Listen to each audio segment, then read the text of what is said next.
China is taking over Africa, while blacks here in America are going about their business, trying to get an equal vote at the polls, dealing with the issues of the current administration, and trying to juggle the cost of living with no raise in pay, while dealing with the issues of being black in America, breathing and living while black in America.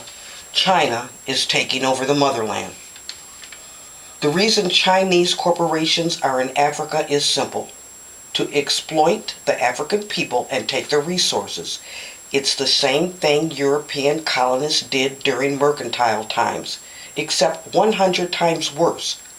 You see, the Chinese are turning Africa into another Chinese continent.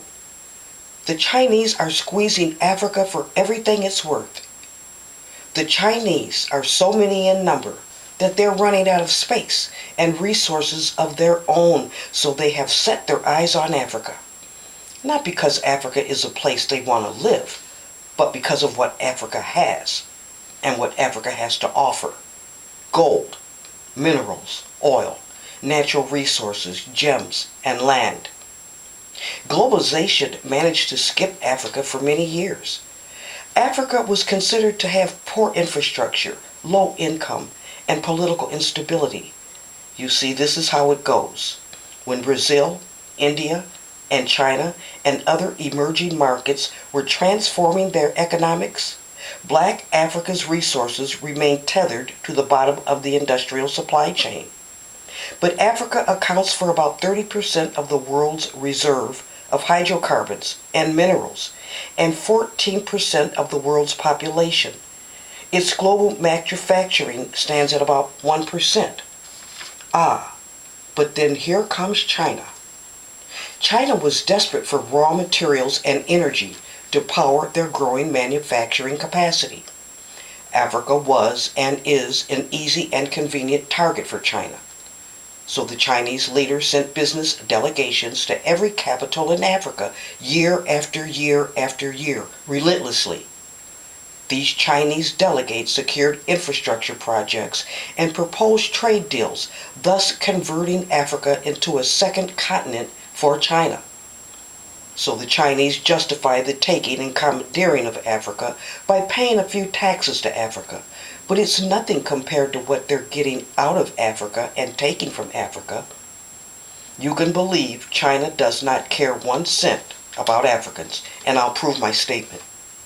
You see, one thing China is doing is playing the old pimp game. China is making African nations feel that they can help Africa. It's the old "you need us" syndrome. So China making more loan agreements in Africa, making loans to get and keep Africa in hock with these outstanding loans. But according to economic analysis and just basic common sense, China's never-ending loans to Africa will lead Africa down a slippery slope of unpayable debt. In the last 18 years, China has pumped more than $124 billion into Africa, while the International Monetary Fund has warned of increasing debt distress in 15 African countries already. Now here's where the slick Pimp Willie action comes into play. African nations will inevitably default on the repayments to China. We've seen this many times before. This is not a new tactic.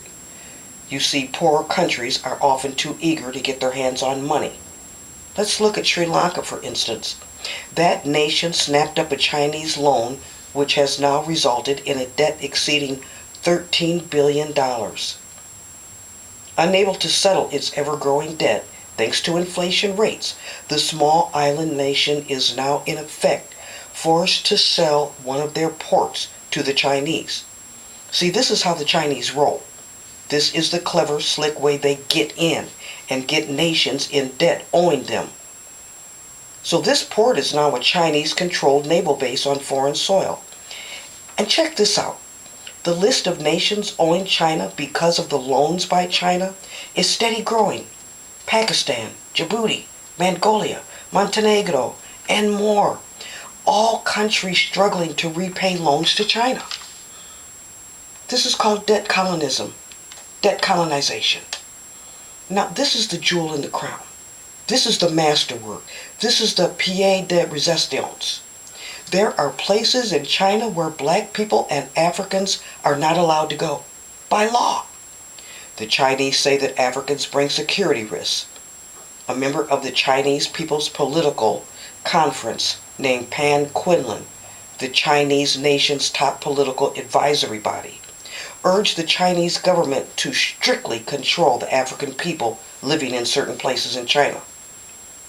This man said that black men often travel in droves, that they're out at night on the streets, at nightclubs and other remote areas, that the black men and the Africans engage in drug trafficking, harassment of the Chinese women, and fighting and disturbing the law.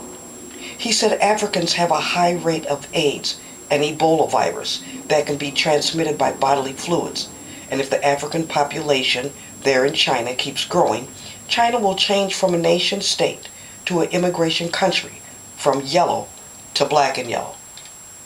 Chinese social media response is overwhelming, saying China is facing a black invasion. One commentator said thousands of years of Chinese blood will be polluted. Well, wait a minute. Just wait a minute. I just told you about the Chinese invading Africa. Chinese men marrying African sisters.